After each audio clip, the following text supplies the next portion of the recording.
E depois de 3 longos episódios de teorias, conspirações, ajuda dos inscritos e diversas, mas diversas viagens, finalmente chegamos ao último episódio de Teoria Suprema e obviamente com uma das críticas mais feitas a essa grande série. Link, você não dançou Memories and Dreams no começo de nenhum episódio.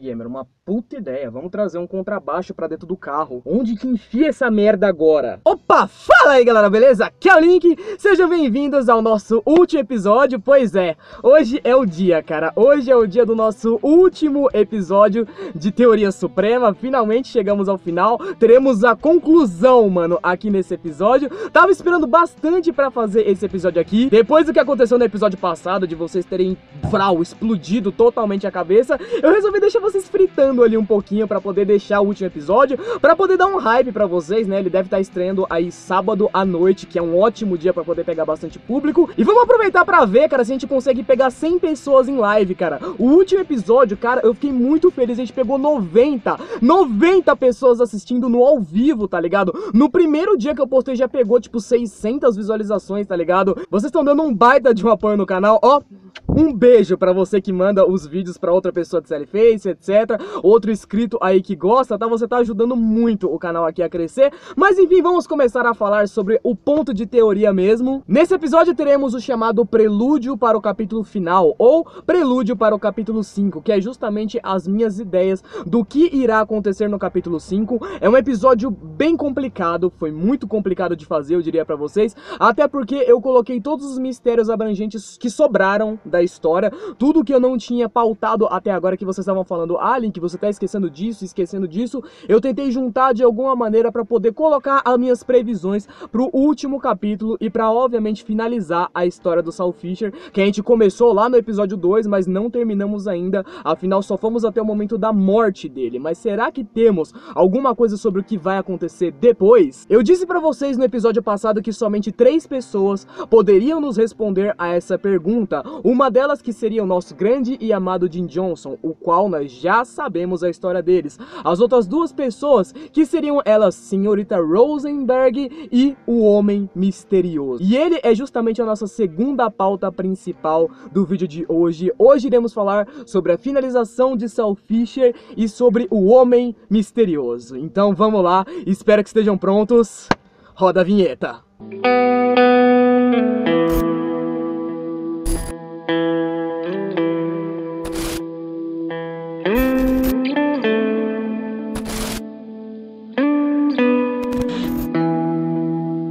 E pra começar, cara, obviamente, como em todos os outros episódios, muito mais nesse aqui, eu vou pedir pra você prestar bastante atenção, cara. Porque esse episódio, tipo assim, ele é o dobro de complexo dos outros. Ele é, obviamente, o mais complexo da Teoria Suprema. Não sei se vai ser o maior, mas, obviamente, é o mais complexo. Até porque a gente já vai começar falando do Homem Misterioso, o mendigo, digamos assim, do capítulo 1 e do capítulo 4. Se trata, cara, de um episódio que vai falar de um personagem que nem nome tem. Então eu tive que escavar, cara, escavar lá dentro do jogo pra poder pegar alguma informação desse cara. Então, obviamente, presta atenção, porque é tudo parte de teoria complexa nesse episódio. Então, se você não vai prestar atenção, você vai perder, obviamente. E vamos começar por fatos. O que a gente sabe de fato que já aconteceu do Mysterious Man no jogo? O que a gente já sabe dele direto das gameplays de Face que a gente costuma assistir, ou pra aqueles que jogaram o jogo? No capítulo 1, esse estranho personagem faz a sua primeira aparição no quarto 504, onde a gente tem algumas falas interessantes sobre ele. São pouquíssimas falas, mas essa primeira aparição dele já é muito importante, porque é justamente com ela que a gente vai fazer a conexão dele com outro personagem. Ao aparecer, as primeiras coisas que ele fala ao Saul são que ele não deveria ter vindo aqui. Esse é um lugar obscuro e que coisas horríveis acontecem. Logo depois disso, ele desaparece misteriosamente. Quando o Saul vira pra trás e vira de novo, ele já não tá mais ali. Lá no comecinho, no primeiro episódio do capítulo 4, temos uma cena bem bizarra sobre ele, onde ele aparece aparece aparentemente dando um aviso ao Sal e o Larry que vai dar merda. Ele basicamente aparece pra falar que fudeu. Quem assistiu minhas gameplays do capítulo 4 deve se lembrar dessa primeira aparição dele aí no capítulo, que é bem bizarra. Sinceramente mesmo. Holy shit, Pickle! Você cometeu um erro. Oh, que diabos, cara? É o fim pra todos nós. O que isso significa? Você não pode ficar só... tá ficando aqui. As trevas se emergem. E a última aparição dele é em um quarto diferente. Por incrível que pareça, ele aparece no 501, no 5º andar, no mundo dos espíritos, onde o Larry pode tentar falar com ele, e ele fala somente uma frase, como: o homem incestuoso anda por caminhos tortuosos. Ah! Esse é o quarto desse cara. O homem sem rosto anda pelas estradas. Uma tradução um pouco mais completa seria: o homem sem face anda por caminhos tortuosos. Basicamente uma referência ao Sal Fisher, né, que estava andando por ali, só que no plano físico, e estava aparentemente próximo de matar todos os habitantes do apartamento Edison. E tecnicamente... é isso que a gente tem dele no jogo inteiro. Eu vou ser sincero pra vocês, mano, até ontem eu não fazia ideia do que fazer com esse personagem, de como que encaixava esse maluco na teoria, porque a gente literalmente só tem isso dele durante o jogo inteiro. Tudo que temos sobre ele, a gente acaba tendo que deduzir, falar tipo que ele é um fantasma, mas a gente sabe que ele tem um corpo físico, tá ligado? Mas ao mesmo tempo ele é um fantasma, ao mesmo tempo ele não é. Não conseguimos ter certeza de nada sobre esse personagem, e isso me colocou em um beco sem saída logo de início pra bolar o último capítulo, e é uma das razões pelas quais o episódio final demorou um pouquinho mais pra fazer, porque eu não podia só tacar informação na cara de vocês, eu precisava ter uma base do jogo mesmo sobre quem que é esse cara. Se você assistiu os últimos 3 episódios da Teoria Suprema, deve ter percebido que, ok, ela pode ter ficado bacaninha, pode ter explicado algumas coisas que ninguém esperava, como o fato do Dogma, ou a verdadeira história do Jim Johnson, que foram 2 plots bem grandes aí, ou até mesmo o caso da Mortandela, a substituição de corpos do episódio passado. Mas vocês devem ter notado que tem coisas que eu não coloquei em episódio nenhum, porque simplesmente não encaixavam. Os desenhos do capítulo 3, o Homem Misterioso, a história da Bola Vermelha, a história que vocês me falaram pra contar sobre a Ashley, sobre o Todd, sobre o Phil. Isso são coisas que, apesar da minha teoria, alguns de vocês acharem ela boa, simplesmente não encaixavam em momento algum. Mas ontem de tarde, quando eu estava quase desistindo, ao ler a teoria de um inscrito, eu notei que a teoria do inscrito, tudo bem, estava errada, mas ela tinha uma base que me fez notar algo, cara, que estourou minha cabeça, e agora eu vou colocar pra estourar a cabeça de vocês também, pra gente conseguir entender pelo menos um pouquinho mais sobre esse homem misterioso do quarto 504 e do 501. Nós temos que ir primeiramente àqueles desenhos que são, digamos, um minigame do Mr. Dudes, que são jogados no início do capítulo 3. Logo no início do capítulo 3, depois ali da gente passar a parte do Sal do Futuro, coisas que eu já expliquei pra vocês, os minigames e tal,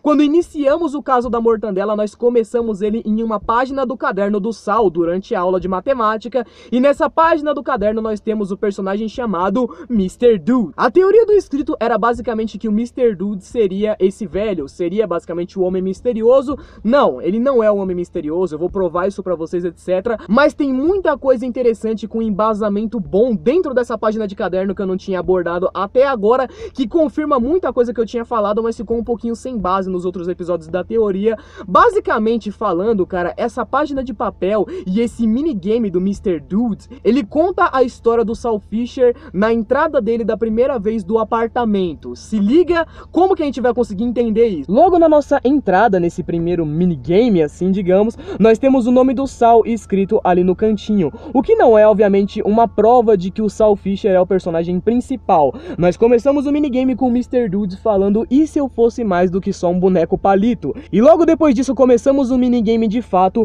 andando por uma espécie de prédio ou localidade. Dá pra perceber isso porque tem escadas em diferentes andares, a gente só consegue andar reto e usar as escadas pra descer, o que pra mim já se assemelha muito aos apartamentos Edison. E vamos pro ponto, como é que eu vou provar pra vocês que esse bonequinho basicamente é o Sal Fisher? Logo de início, cara, no comecinho do minigame e nas primeiras interações que temos do Mr. Dude com outros personagens, percebemos que o Mr. Dude é um cabeça redonda. Aparentemente todos os habitantes daquele local parecem estranhar muito o Mr. Dude logo na primeira aparição dele. As pessoas tomam um susto ou xingam ele do nada, ou falam pra ele se afastar porque a cabeça redonda dele tá assustando as crianças. crianças. E isso é bem ligado e dá pra fazer uma boa ponte entre isso e o comecinho do episódio 1, Vizinhos Estranhos. Porque nas primeiras vezes que o Saul vai sair e se apresentar pros seus novos vizinhos, é exatamente isso que acontece. Ele é estranhado pela maioria, até mesmo a Lisa na sua primeira aparição, ela toma um susto com o Saul, o Sr. Edson toma um susto com o Saul, o Charlie acha estranho, mas ok, ele simplesmente ignora,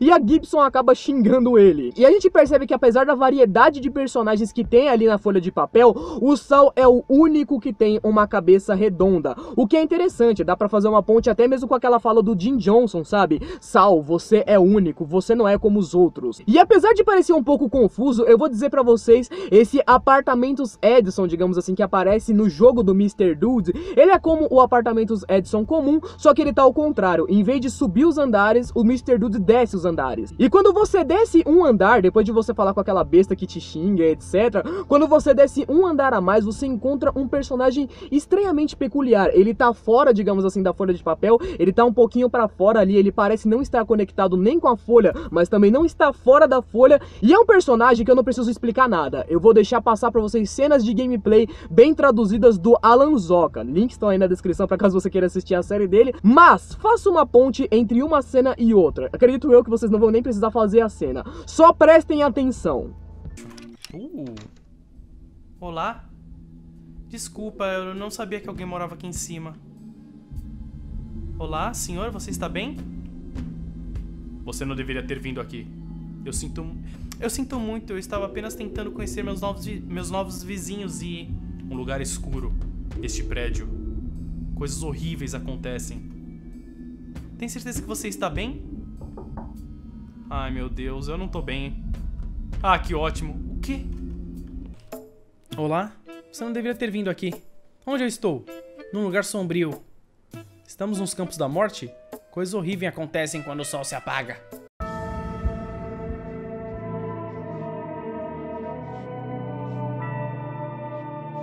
Tá aí, pra quem achava que o velho era o Mr. Dude, não, não é. O Mr. Dude é o Saul, o velho é justamente esse outro velho que aparece aí de canto. E apesar de ter escavado muito pra poder ter encontrado essa referência, essa ponte entre um personagem e outro, a gente tem mais alguma coisa sobre esse idoso, a gente tem mais alguma coisa sobre o velho misterioso no jogo inteiro. Nope. A gente não tem mais nada sobre ele. As únicas coisas que sabemos sobre esse senhor é que ele aparentemente conhece o Saul Fisher. Conhece bem justamente por fazer referências a ele como o homem sem face anda por caminhos virtuosos. Falar coisas pro Saul como avisos e avisar a ele no primeiro capítulo que não deveria ter vindo a esse lugar. Esse senhor é um dos pontos mais misteriosos do game, porque realmente conseguimos entender, pelo menos pelo que ele diz, que ele sabe sobre as atividades do culto de devoradores de deuses. Ele sabe sobre o demônio de olhos vermelhos e sabia sobre a invocação que ocorreria naquele dia, mas ele realmente não aparenta estar nem no mundo dos espíritos realmente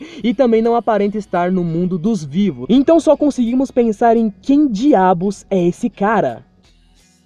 O Homem Misterioso tem aparentemente uma forma totalmente diferente dos outros fantasmas que aparecem em todo o gameplay. Ele não tem nenhuma marca de morte, assim como o Larry, mas nem ao menos os olhos de fantasma e o corpo fantasmagórico ele tem. Digamos, aquele corpo mais com a opacidade apagada, nem isso ele tem. Quando ele aparece pro Saul no primeiro capítulo, ele aparenta ser um ser vivo, só que do nada ele desaparece, o que dá a entender que ele seja um fantasma. No entanto, nós sabemos que os fantasmas comuns são presos ao plano dos espíritos, ao local da sua morte, o que é um pouco estranho, porque no primeiro capítulo ele aparece no quarto 504 no quinto andar, e no capítulo 4 ele troca, ele vai pro quarto 501. Isso tirando o fato de quando a Deadstone, a Pedra da Morte, é usada pelo Larry nele, ele também desaparece do plano dos espíritos e não volta a aparecer no plano físico depois disso. O que significa que ele talvez possa alternar entre o plano físico ou o plano dos espíritos, ou ficar entre esses dois. O que esse cara sabe fazer de verdade? E pra parte de teoria, o que eu realmente acho que seja esse cara? Por que ele tá ali? O que ele realmente é dentro da história do jogo? Eu realmente só consigo pensar que ele seja uma espécie de andarilho. Talvez tenha sido um antigo membro do culto. Talvez tenha sido um antigo hospedeiro do Red Eyes. A gente sabe que o primeiro hospedeiro do Red Eyes Demon foi uma pessoa cultista que não tem o seu rosto mostrado. A gente simplesmente vê uma pessoa com um capuz e essa pessoa é possuída pelo Red Eyes. Mas a gente nunca tem nenhuma informação sobre essa pessoa. e é o único personagem até o momento que não tem nada sobre ele, assim como o Mysterious Man. Acredito eu que esse cara seja uma espécie de andarilho, preso entre os dois mundos. Uma própria forma de fazer ponte com isso seria o minigame do Mr. Dude, onde a gente sabe que ele meio que tá ali, ele tá na folha de papel, mas ao mesmo tempo ele tá um pouquinho pra fora, ele não tá nem conectado com um ponto e nem conectado com o outro, nem no físico e nem no astral, ele meio que está preso ali entre as dimensões, e a gente já teve personagens que fizeram isso, como a própria Rosenberg, antes de morrer, a gente sabe que ela já estava morta, mas ao mesmo tempo ela tinha forma física, já que ela estava lendo um livro, e depois que ela morre, ela aparentemente continua do mesmo jeito, já que de acordo com ela mesma, ela deve permanecer no Black Room, no espaço negro, um espaço justamente entre as dimensões, que creio eu, é pra onde Mysterious Man foi quando Larry usou a Deadstone nele, já que ele não tá nem em um plano nem em outro. Essa é a única forma de explicar o Mysterious Man, pelo menos com os dados que a gente tem no jogo agora. Eu sei que muita gente comentou no episódio passado que tinha coisas que eu falava que não tinham base suficiente, digamos assim, ou que realmente eu simplesmente tentava conectar uma coisa com a outra. Mas, infelizmente, gente, é assim que teorias funcionam. Não existe nada no game que nos dê base suficiente pra falar que minha teoria atual esteja errada. A única coisa e única teoria que eu consegui de um outro inscrito, que me ajudou bastante, que eu já falei no episódio passado, que foi o Gaster suspeitava que talvez o Homem Misterioso fosse o pai do Saul, o Henry Fisher. Mas a base pra isso eu não coloquei no vídeo porque eu achei muito fraca. A única base pra isso era a semelhança de que quando o Henry Fisher desaparece no Pesadelo do Saul, quando você vai falar com ele, ele fala que o meu filho não é um assassino, ele desaparece deixando uma marca na parede. O que é meio que a mesma coisa que o Mysterious Man faz quando ele desaparece. Tudo bem que a gente sabe que o pai do Saul também tem barba, etc. E apesar dos personagens e até as roupas serem um pouco semelhantes, para que a gente colocasse isso, além de ter uma base muito fraca para colocar direto no vídeo assim, eu acho que 40% pode ser que aconteça, só que para isso nós teríamos que adicionar mais um ponto na história de Scarface: viagem no tempo. Eu pretendo fazer futuramente um vídeo explicando uma outra espécie de teoria suprema, que obviamente vai ser envolvendo viagens no tempo, onde em vez do Jim Johnson ter pulado de um mundo pro outro, eu vou fazer ele pular do passado pro futuro, mas eu ainda preciso de muita base para criar uma outra teoria dessa, e eu acho que tentar encaixar ela na suprema que eu tô fazendo agora que não ia funcionar muito bem. Então eu sinceramente não acho, cara, que o Mysterious Man seja um Henry Fisher. O que você acha? Acha que tem algum nexo? Acha que, tipo, é uma base muito fraca? Coloca aí nos comentários. E finalmente, saindo do Mysterious Man, vamos começar agora a falar do destino do Saul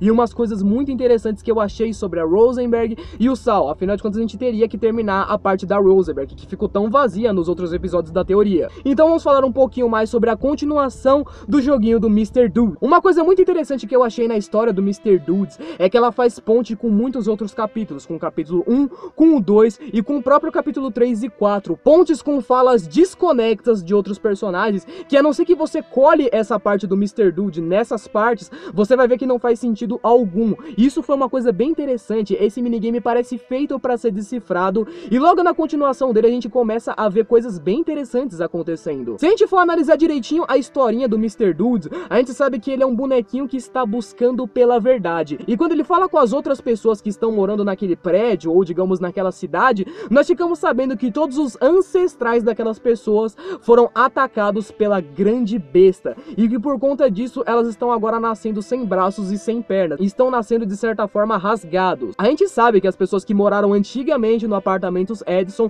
também sofreram pela infecção do demônio de olhos vermelhos, e justamente por conta disso que aconteceu todas aquelas outras coisas, e justamente por isso que o Watson teve que matar todos eles. E ao que parece, o Mr. Dude no minigame parece estar procurando por duas coisas: pela fera propriamente dita e pela verdade. Em busca da verdade, vemos que ele chega em uma espécie de minigame que quando você aperta nele, você conhece a Oráculo, que eu não preciso dizer, obviamente a única personagem que a gente pode fazer ponte entre a Oráculo e ela é a Rosenberg, sem mínima questão de dúvidas. A Oráculo começa a passar um pouquinho da verdade pro Mr. Dude, falando justamente sobre um grande buraco no tecido de papel que tem ali no mundo dos papéis, buraco esse que contém todo o conhecimento do mundo e que foi onde eles selaram a grande fera, e que justamente dentro desse buraco está a verdade. A primeira conexão que conseguimos fazer entre isso e o pessoal do culto do mundo real, a gente sabe que nesse vórtex está selado a grande besta, ou seja, dentro desse vórtex, o que tem lá?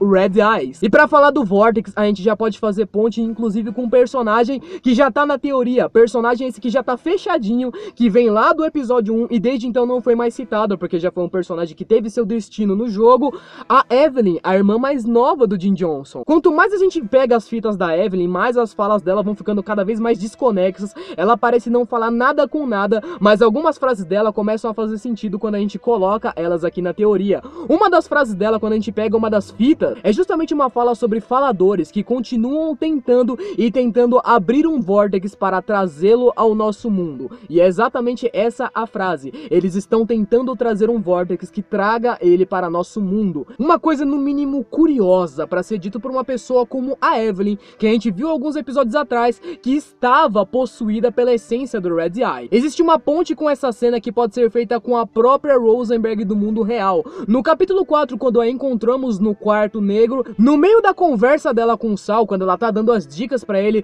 falando mais ou menos o que ele vai fazer, nós temos um estrondo enorme e um barulho muito estridente, tanto no mundo real quanto no mundo espiritual. A gente vê o Saul sentir isso, e quando ele volta pro mundo real, o Todd fala que sentiu uma estralada gigante também. E a Rosenberg cita aquilo, dizendo que eles estão abrindo um buraco no vórtice de espaço-tempo, e que será o nosso fim se o Saul não parar eles esta noite. Ela diz que eles têm que ser parados agora, e justamente isso tem até mesmo ponte com a fala do Mysterious Man. Afinal, lá no comecinho do dia, a gente vê que ele já começa as frases dizendo que esse é o nosso fim. Na continuação do minigame do Mr. Dude, nós temos uma coisa interessantíssima, que é, digamos assim, o ponto máximo na questão da minha teoria referente ao Saul ter mais de uma vida. Aquela teoria que rendeu 7.000 visualizações, a teoria do meu canal que carrega o nome de Sally vai voltar à vida, que é tão famosa no canal justamente pelo fato de que eu disse que por conta da Rosenberg ter falado que o Saul, que é a teoria criada em base nos acontecimentos e nas falas da senhorita Rosenberg,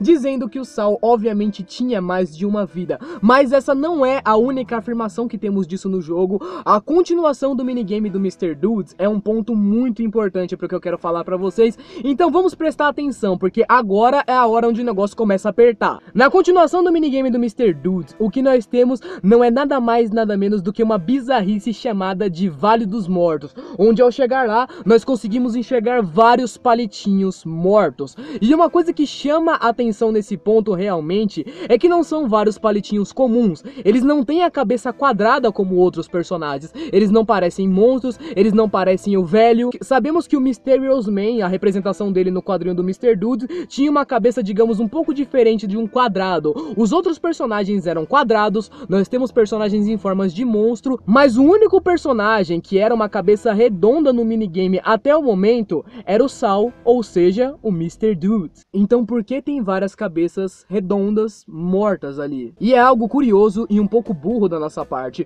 porque todas as vezes que pensamos na teoria de Sally Face vai voltar à vida, nós sempre nos limitamos a pensar que ele teria somente duas vidas. A primeira delas sendo que ele nasceu normalmente como um garoto normal, e a segunda delas que é obviamente a vida dele depois de derrotar o Red Eyes no mundo dos espíritos, para que ele possa voltar à vida, e somente essas duas. Quando a gente sabe que claramente existe a profecia que a Rosenberg citou e os próprios poderes do Saul, né? A gente sabe que ele tem a guitarra das Necrolides, e inclusive essa guitarra aqui também, de acordo com a Rosenberg, abre buracos no tecido do espaço-tempo, e um poder tão grande assim, a gente acredita que ele nasceu como um garoto normal. E a esse ponto do jogo, depois de 4 episódios de teoria, a gente consegue distinguir que a teoria é obviamente entre o Saul Fisher e o demônio de olhos vermelhos. Eu não vou nem colocar imagens nesse ponto aqui da teoria. Tenta raciocinar comigo aqui. Saul Fisher, somente 2 vidas? O demônio de olhos vermelhos é um demônio que já existe há mais de 1000 anos e inclusive destruiu mais de um mundo. O próprio planeta de origem do Jim Johnson não é o planeta Terra original. Sabemos que o planeta Terra dele é um planeta há milhões de anos-luz, esse que também foi infectado pelo demônio de olhos vermelhos. E o próprio Jim Johnson tem uma das suas páginas do seu diário somente para poder falar sobre isso. Somente para falar o quão ele se sente incomodado em saber que tem 2 planetas Terras há milhões milhões de anos-luz de distância, e ele mesmo se pergunta quantos planetas Terra existem que tem civilizações, pessoas, seres humanos, inclusive da onde vem o demônio de olhos vermelhos. Ele nasceu no mundo do Jim Johnson ou ele já infectou e destruiu outros planetas? E é aí que a gente entra no pedaço importante. Se várias vezes o demônio de olhos vermelhos destruiu outros planetas, o Vale dos Mortos é basicamente uma representação de vários Sally Faces que falharam. Um bom ponto para provar a minha parte de teoria nisso seria justamente o arauto do demônio de olhos vermelhos, né? O The Endless One, que possuía o corpo do Terrence. Antes de começar o enfrentamento com ele, a gente tem uma frase curiosa vinda do próprio The Endless One. O Saul tá desesperadamente chamando pelo Terrence, dizendo para resistir àquela coisa. E quando The Endless One diz que o Terrence não está mais vivo, o Saul diz: ok, então eu mesmo vou parar você. Presta atenção nisso. Ok, então eu mesmo vou te parar. E o que o The Endless One responde pra ele? Então eu vou parar você eu mesmo. Nossa, série, vamos. Nossa, série, vamos. Você vai tentar e vai falhar, como sempre foi.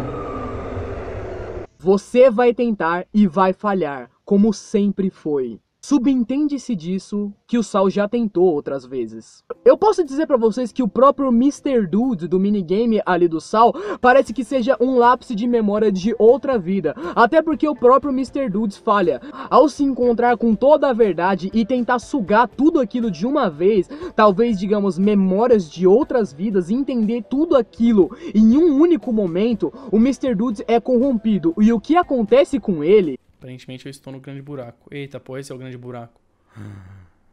Cheguei no grande buraco e eu não sei o que está acontecendo mesmo assim.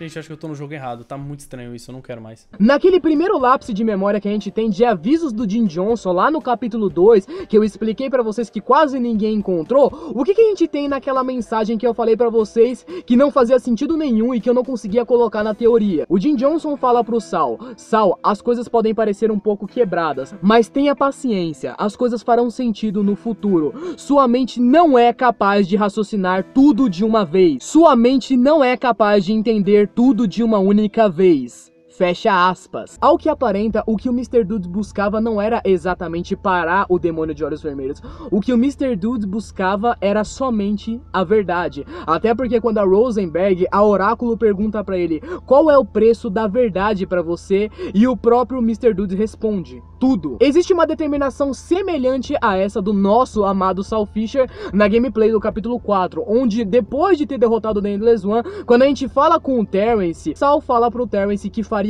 tudo pra que aquilo acabasse, pra dar um fim ao demônio de olhos vermelhos, dando pelo menos a entender que o nosso Saul Fisher tem a determinação certa. O que ele quer não é somente a verdade, ele quer dar um fim a toda essa história de horrores. Creio eu que a razão pra falha dos outros Saul Fishers seja justamente isso, somente terem feito o que, por exemplo, o Todd fez, enfrentado o demônio de olhos vermelhos no plano físico. A gente sabe que é muito fácil você pegar um fantasma e tirar ele do plano físico. O Todd fez isso com uma máquina. Se a gente sabe que o Todd, que na época tinha cerca de, sei lá, 16 anos, ele inventou uma máquina em cerca de 2 horas, que foi capaz de anular o espírito maligno do Red Eyes e deixar ele 5 anos recarregando pra poder ser invocado de novo. A gente sabe que derrotar o Red Eyes do plano físico não é algo muito difícil, mas creio eu que os outros Sauls, os outros garotos da profecia, digamos assim, possam ter enfrentado ele de forma errada, somente no plano físico, ou talvez nem mesmo tenham ficado sabendo que eram os garotos da profecia. O mundo do Jim Johnson, por exemplo, a gente não tem nenhuma referência dizendo que tinha alguém tentando enfrentar. A gente só sabe que ele foi invocado e que o Red Eyes dominou o mundo inteiro sem nenhuma interferência. A razão pela qual a gente pode pensar que o Saul agora será bem sucedido é justamente pelo fato da intervenção de criaturas de outros planetas e seres sobrenaturais que estão obviamente ajudando o Saul, como o próprio Jim Johnson, que veio de outro planeta já destruído, a senhora Rosenberg, que era membro do culto e sabe muito bem o que está acontecendo, e o Mysterious Man, que é um andarilho ali que está andando entre os dois mundos e que aparenta saber de tudo o que está acontecendo também. E apesar de não ter grande participação, eu acho que no capítulo 5 esse cara vai ser importante. E tem pontes até mesmo ligadas a esse mesmo The Endless One, né? O infinito, justamente quando a gente pensa nessa parte de outros Saul Fishers terem falhados. Quando a gente se pergunta o porquê disso, temos frases do próprio The Endless One que respondem isso. Logo nas primeiras fases nós entendemos que aparentemente o The Endless One diz que o destino do Saul é falhar. Quando no capítulo 4 nós entramos no quarto do Edson e as frases do Terrence começam a mudar para as do The Endless One, as primeiras frases que começamos a ver é justamente isso. O garoto não aceita seu destino. Prisioneiro de carne e sangue. Eita, poxa, voz desconhecida. Memorizado pelo eterno abismo.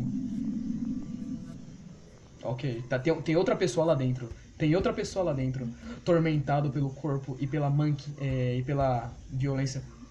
Prisioneiro da carne e do sangue. Terrence, a criança não quer aceitar seu próprio destino. Sempre foi dessa maneira. Prisioneiro de carne e sangue. Coisa que fecha a nossa conexão, então. Enquanto o Saul fosse prisioneiro de carne e sangue, enquanto ele tecnicamente estivesse vivo, ele não poderia parar de verdade o Red Eyes Demon. Então ele iria tentar e iria falhar, como sempre foi. Coisa que a gente sabe que não vai acontecer agora, porque, né, ele morreu. E aparentemente, então, a gente finaliza esse ponto, finalmente dando um sentido pro que a Rosenberg falou, quando o Saul fala que tenta dar o melhor da sua vida, só pra caso essa seja a única vida que ele tem. E a Rosenberg diz, não pra você, meu garoto. Ela não tava falando que ele ia reencarnar mais de uma vez, não. Ela falou que ele já tinha reencarnado um monte de vezes e que essa não era nem a segunda, nem a terceira vida dele, devia ser, sei lá, a 10ª. E esse pontinho da minha teoria, eu acho que conseguiu mais ou menos matar a teoria do Phil, que é uma teoria bem aceita entre os inscritos e entre a fandom de Sally Face, que caso você não conheça, é uma teoria que continua as atividades do culto, dizendo que o Saul não teria sido morto no final do capítulo 4, mas sim que eles teriam pegado o corpo dele e teriam usado como receptáculo já estavam preparando, e o Saul que foi morto ali, foi morto outra pessoa, e essa pessoa que teria sido morta no lugar do Saul, seria justamente uma pessoa que até faria sentido o garoto chamado Phil, que é justamente um garoto com a cor de cabelo exatamente igual a do Saul. Ele também tem os brincos ali nas orelhas, e por isso muitas pessoas acreditaram que aquilo ali seria uma referência pro Steve falar que não, o Saul não foi morto. Na verdade eles foram lá, pegaram o Phil, mataram o Phil e o Saul na verdade ainda estava vivo. Eu acredito que as chances disso acontecer são muito baixas, justamente porque depois de tudo que a gente ouviu aqui, a gente consegue subentender que é necessário que o Saul morra e derrote o Red Eyes Demon no plano original dele, para que ele não volte a aparecer nesse mundo, porque enquanto ele simplesmente foi exorcizado, digamos assim, sabe, ele for levado de volta para o mundo dos espíritos, ele pode voltar, o culto pode trazer ele de volta a qualquer momento. E finalmente aí nós entramos, né, no prelúdio do capítulo 5, que são as minhas considerações finais. O que eu acho que vai acontecer no capítulo 5, coisa que muitos de vocês me perguntaram. Muitas pessoas também me perguntaram qual que é a data do capítulo 5, Link. Vai sair em 2020, 2021? Quando que vai sair o capítulo 5? O Steve Gabriel já falou via Twitter que o capítulo está previsto para sair em 2019, cara. Só que deve demorar um pouquinho. O Steve demora cerca de 5 a 6 meses aí para fazer um capítulo, já que o último saiu ali, digamos assim, perto das férias, né? Saiu ali para novembro, etc. Podemos prever que lá para julho, agosto, setembro ou outubro, entre julho e outubro, eu acho que vai sair. Até porque ainda tem muita coisa para acontecer, né? A gente sabe que tem muita coisa que o Saul tem que fazer morto ainda. A gente tem que saber o que vai acontecer com o corpo dele vivo. Temos a história do Todd, temos algumas coisas, a gente sabe que ele vai ter que voltar à vida depois. Então tem uma par de coisa que vai acontecer ainda. E agora sim eu posso começar a citar personagens que vocês ficaram falando a teoria toda para falar sobre eles. Fala sobre a Ashley, fala sobre o Todd, primeiramente pela Ashley, né? Muita gente me falou pra falar da Ashley, do porquê, de teoria, fazer uma teoria mais a fundo sobre a Ashley. E, gente, a razão da qual eu não falei da Ashley até esse momento na teoria, cara, é um pouco óbvia, a razão de eu só abordar ela agora. É porque, literalmente, até o momento ela não fez nada de tão relevante assim na série. Não é uma razão, tipo assim, de ter coisa escondida. Ela realmente não fez nada até agora. No entanto, em uma própria entrevista, o Steve Gabriel disse que a Ashley era um personagem crucial de importante para a história. Então sim, no capítulo 5 ela deve fazer alguma coisa. Ela viu a execução do Saul em primeira mão. A gente já pode lembrar-se disso. Ela tá presente ali, o corpo dele tá morto agora. E a gente sabe que o corpo dele vai ser usado para quê? Quando fizerem a execução, quebrarem o Vortex e trouxerem o Red Eyes de volta, onde que eles vão colocar? no Saul. Eu sei que a Ashley não vai praticamente invadir a câmara de assassinato ali, pegar o corpo do Saul e sair correndo, mas alguma coisa tem que ser feita pra poder manter o corpo do Saul de volta, e creio eu, cara, que o Saul, ele tem esse poder de voltar, etc e tal, mas pelo que a gente consegue ver, ele volta sem as memórias, ele volta como uma reencarnação em outro mundo, o que significa que pra ele voltar nesse mesmo mundo, vai ter que ser feito alguma coisa. E o que pode ser feito, o que a gente sabe, quem a gente sabe que é inteligente, que vem de um planeta com tecnologia e que aparentemente tá vivo e foi ao julgamento do Saul? O Jim Johnson. Então, de personagens vivos que a gente sabe que podem ajudar aí, e justamente como eu acho que vai começar, né, o capítulo 5, creio eu que deve começar com a Ashley, logo depois do assassinato do Saul. Talvez ela esteja do lado de fora da delegacia, do lado de fora da cadeia, em algum lugar assim, chorando e lamentando pela morte do Saul, mas eu sei que em algum momento o Jim Johnson vai ter que aparecer pra ela e vai ter que falar pra ela o que aconteceu de verdade, explicar tudo certinho, e eles vão ter que resgatar o corpo do Saul pra trazer ele de volta à vida. Se o Jim Johnson tem uma tecnologia que permite que ele faça hologramas, que ele pode prever o futuro, sei lá o que, etc., eu duvido muito que ele não consiga trazer o moleque de volta à vida. Até porque esse já é um poder iminente aí do nosso protagonista, né? De outros personagens que podem vir a ajudar, nós temos o novo ministro da igreja, Travis Phelps. Apesar de muita gente não gostar dele, a gente sabe que ele era apaixonado pelo Saul, blá blá blá blá blá blá, e a gente sabe que ele também foi ao julgamento do Saul pra poder decidir qual seria o destino dele. E apesar do Travis não ter nenhuma fala nesse julgamento, cara, creio eu que ele pode estar um pouco chateado, etc, com o que aconteceu, e caso ele tenha a chance de ajudar, eu duvido que ele não ajudaria. Até porque a gente sabe que ele se tornou ministro da igreja, cara, e na carta que ele escreve pro Saul, e depois até na conversa que ele tem com o Saul, ele aparenta odiar, cara, ser parte da religião do pai dele, etc. Ele praticamente faz as coisas obrigado. Inclusive no capítulo 3, se você perceber direitinho, quando ele tá comendo o sanduichão de mortandela ali, ele tem uns panfletinhos da igreja pra entregar, tá ligado? E ele parece muito puto com isso. Creio que ele pode vir assim a ajudar. Nós temos o Homem Misterioso e a Rosenberg, que são grandes detentores de resposta,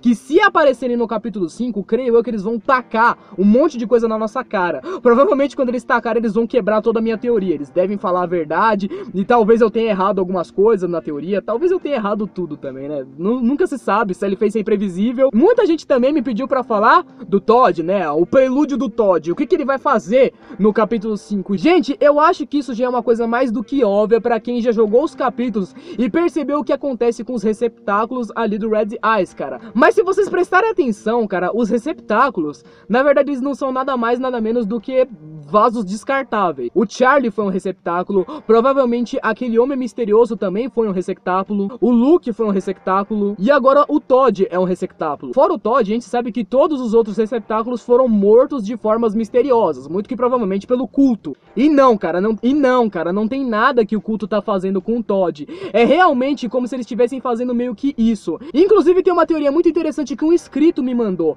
que é a razão daquele velho lá, o marido da senhora Peckerton, o senhor Peckerton, a razão de deixarem ele vivo em um estado de pré-coma, digamos assim. A razão de terem deixado ele vivo era somente para que ele ficasse como receptáculo do Red Eyes, digamos assim, para manter ele no mundo, porque pelo que a gente percebe, o Red Eyes ele precisa de uma gambiarra, ele precisa de um corpo para poder se manter no mundo. Ele nunca foi invocado de verdade a ponto dele mesmo sair e estourar o planeta Terra. Então ele precisa de um corpo, e é isso que o Todd tá sendo agora, cara, um corpo. Se eles conseguirem matar o Saul, eles vão colocar o Red Eyes no Saul e o Todd vai se tornar descartável. Acho que eles nem vão fazer mais nada, vão simplesmente deixar ele lá no hospício e já era. Até personagens que a gente acha que podem não vir a ter mais uma importância, eu acho que ainda vão ter, como por exemplo o Larry. A gente sabe que o Larry morreu lá na Casa da Árvore, etc, mas ele ainda ficou um tempinho solto antes dele ficar de novo preso na Casa da Árvore. A gente sabe que ele já tá há milênios ali dentro daquela Casa da Árvore, mas antes disso, no capítulo 2,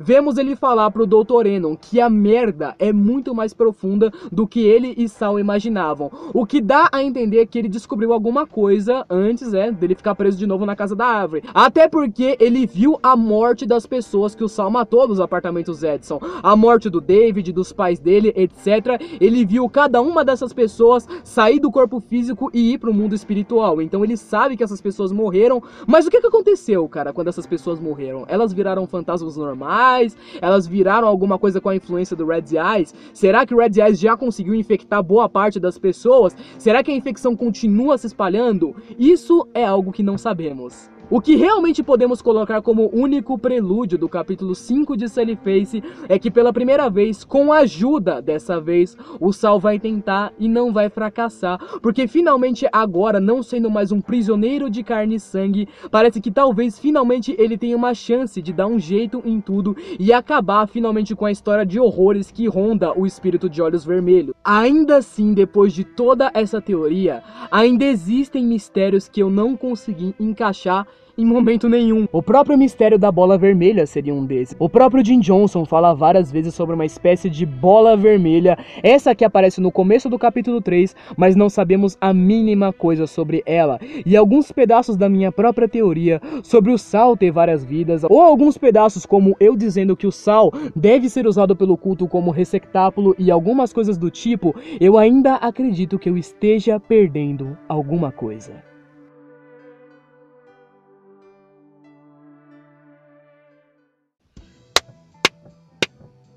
Finalmente chegamos ao fim da Teoria Suprema. Bom, gente, então é isso. Esse foi o vídeo da Teoria Suprema final, o último episódio. Creio que não foi o maior, mas foi o que mais teve complexidade na parte de teorias, né? Porque eu precisava terminar o prelúdio do capítulo 5 falando sobre o que eu acho. Eu precisava de muita coisa pra poder falar do Homem Misterioso, pra poder falar da Rosenberg. Então eu acho que teve bastante conteúdo aí pra gente. E não, você não precisa ficar triste, os vídeos de Sully Face não vão acabar simplesmente na Teoria Suprema. Eu confesso que essa era a minha maior jogada. Esse é o meu trunfo, era a minha carta na manga, a Teoria Suprema. E eu decidi que tava na hora de soltar finalmente a minha Teoria Suprema. Eu acho realmente que essa teoria, ela faça bastante sentido, mas ainda existem pessoas que acham que irá ter viagem no tempo, o que não seria ruim pra mim, cara. Afinal, se tiver viagem no tempo, o Saul pode muito bem voltar um pouco de tempo antes, sei lá, salvar a mãe dele, talvez salvar o Larry, salvar os amigos dele do apartamento Edson de morrer. Seria legal, sabe? Eu ainda vou fazer um vídeo sobre essa teoria de viagem no tempo, então aguardem ansiosamente. Inclusive, um dos vídeos que eu tô esperando pra fazer há muito tempo, cara, é um vídeo sobre os sentimentos e ações do Saul no capítulo 4. Esse vídeo que já tava em produção, eu já tava começando a gravar os pedaços dele, mas eu tive que parar pra poder gravar a Teoria Suprema, e isso demorou 2 semanas pra fazer. Foi uma teoria bem extensa, deu muito trabalho criar, então eu tive que pausar esse vídeo do Saul que eu tava fazendo, etc. Esse que seria um vídeo, cara, que ia fazer o seguinte questionamento: você acha que o Saul estava plenamente são quando ele fez tudo o que fez no capítulo 4? Quando ele matou as pessoas? O que realmente estava se passando pela cabeça dele? Por que ele não se defendeu no julgamento dele? Por que ele simplesmente se deixou ser morto?